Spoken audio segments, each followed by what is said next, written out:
being recorded. What up, people? This is Vigilante for 2 minutes and some change. The original 2 minutes, 2.M.A.S.C. When you hear that, you know it's me. On the line right now, I have the famous Willie D. What's going on, brother? You got it, man. You got it. Appreciate you, man. Appreciate everything you do. Thank you, bro. I really appreciate you, man. I appreciate the stance that you're taking. Really something that we all should take on, but yet you think that all this stuff has happened. I wanted to bring this up to you before we even get to music and things like that. It's the fact, man, did you ever think, man, that in 2016, man, coming up in the 80s and, when we used to watch those old films back in the days about 60s and stuff, I remember as a teenager, I'd say, ain't no way I'm going to let that stuff happen to me. I ain't going to let no dog bite me. They ain't going to do that. And to have this happen right now, man, it's just a sad state for me, at least. What about you? I'm still not going to let no damn dog bite me. Whoever pick that dog on me going to get it. And I ain't playing. I'm dead fucking serious, homie. I believe you, bro. And the dog ain't gonna live to tell the story either. I ain't playing no games. But the thing about it is that, if you're gonna jump out there, you gotta be very smart. Listen, man, there's several ways that to facilitate justice for black people in America, get some type of equality, level this playing field. You can protest.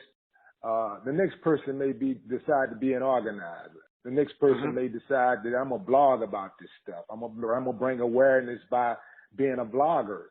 I'll bring my awareness by, fixing plates. I'll make donations. Whatever it is, whatever your contribution is, you got to do something. So yeah, I'm not the one to say, oh man, look at somebody that's riding and say, oh, that's not the answer. I think everything. I think anything that you're doing, action, period.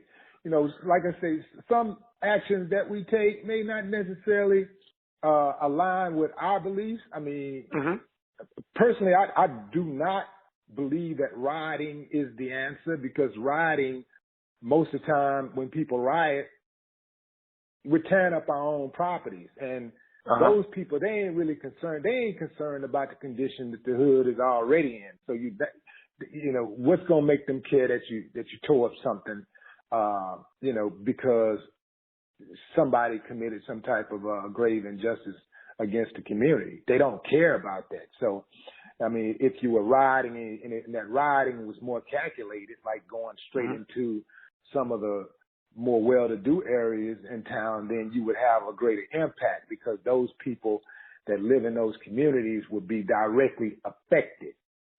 And if you got to shake it up. You want to shake it up. But I personally stopped protesting, as far as like physically protesting, years ago, because I've done it. I boycotted, I've protested, I've rioted, I've done some other things I can't talk about. But I ain't playing no games though. But I just had to smarten up. I just had to personally, on a personal level, I had to smarten up to become more effective. No doubt, and that's what I'm talking about, becoming more effective. Like, and for me, I got tired of it myself, and I created a program in Kansas City on the campus of a college where we help young men get in school, get a trade, and really do something. I felt that, like you say, the protest is just a part of, like, here's what's happening, but if we don't got no retention, that's my thing, Operation Retention. If we don't, like you say, have a person that can cook, have a person that organize, have a person that calls these businesses to hire our young black men and things like that, then we're doing a lot of white noise, and we're not really, we need to follow up. To me, they expect us to do the right thing, but they don't expect us to do the follow-up. But speaking of follow-up, what do we do about people like, we both had something common on your live thing, what I did on Mr. concussed, I call him Mr. Concussed, Ray Lewis. When you get people like that, you got people in the front line trying to do things. Kaepernick, all he's doing is kneeling. He ain't burning the flag. He ain't doing none of that stuff. But yet you get people like Ray Lewis that get on there and say that it's not race related. How you feel about stuff when people say that? That nigga jealous. His ass is jealous, man. He's jealous because he couldn't do it. He's jealous he's jealous because the attention ain't on him, and he over there thinking, hey man, I done won 2 Super Bowls and ain't nobody talking about me. Let me get my coon ass out here on Front Street and throw up a couple of prayers, you know, and see if I can get me some attention. Man, that dude, he one of those dudes who he think everybody else dumb. You know, he's one of those dudes. He got a little sense, right? Okay, so he got a little sense because he know how to move. He know how to move in that mainstream media, so he got a little sense. So what he do, if you listen to Ray Lewis talk most of the time, when he talk about the black community, Charles Barkley the same way, Stacey Dash, she's the same way. Many of the black pastors who jumped out there and supported Donald Trump, when they speak about the black community, they speak in a condescending manner. They speak like they talking to little children, like they got to grab our hand, and like we're all one community, like we're actually one. But put it like this: we're one community, but they act like we're one voice. You know, like we're one train of thought. And so, if you listen to them and close your eyes, they pretty much sound like white supremacists. They sound like Donald Trump. It's the same words if you listen to them.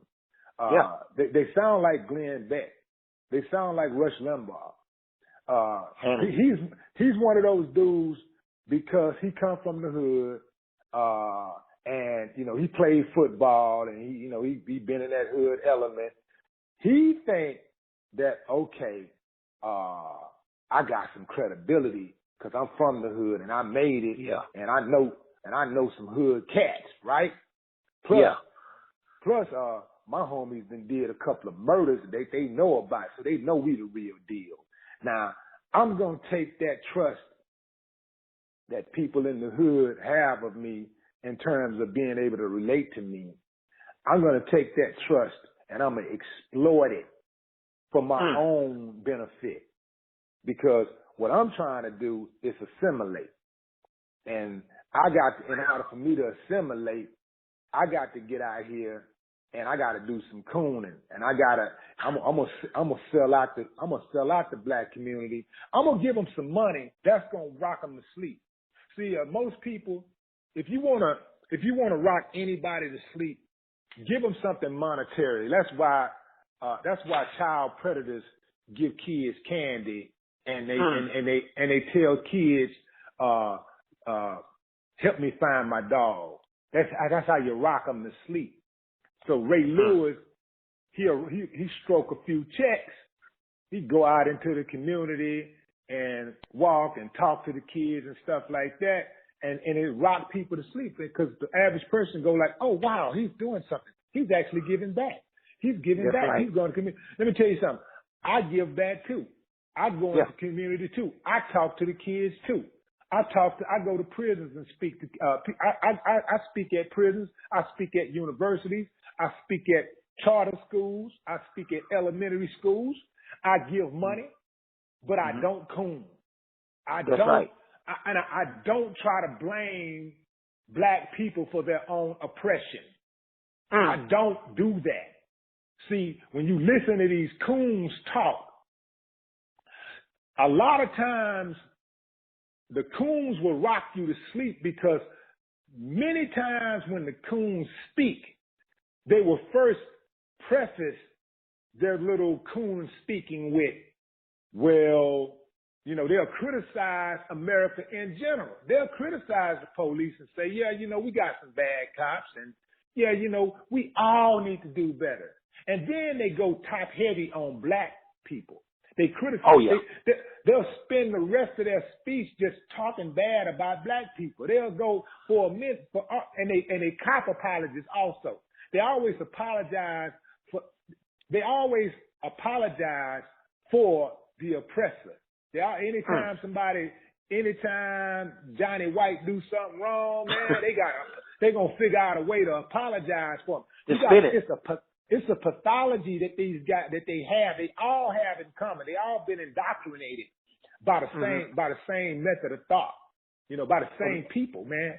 They're all indoctrinated. So you got to be very, very careful when you listen to these coons.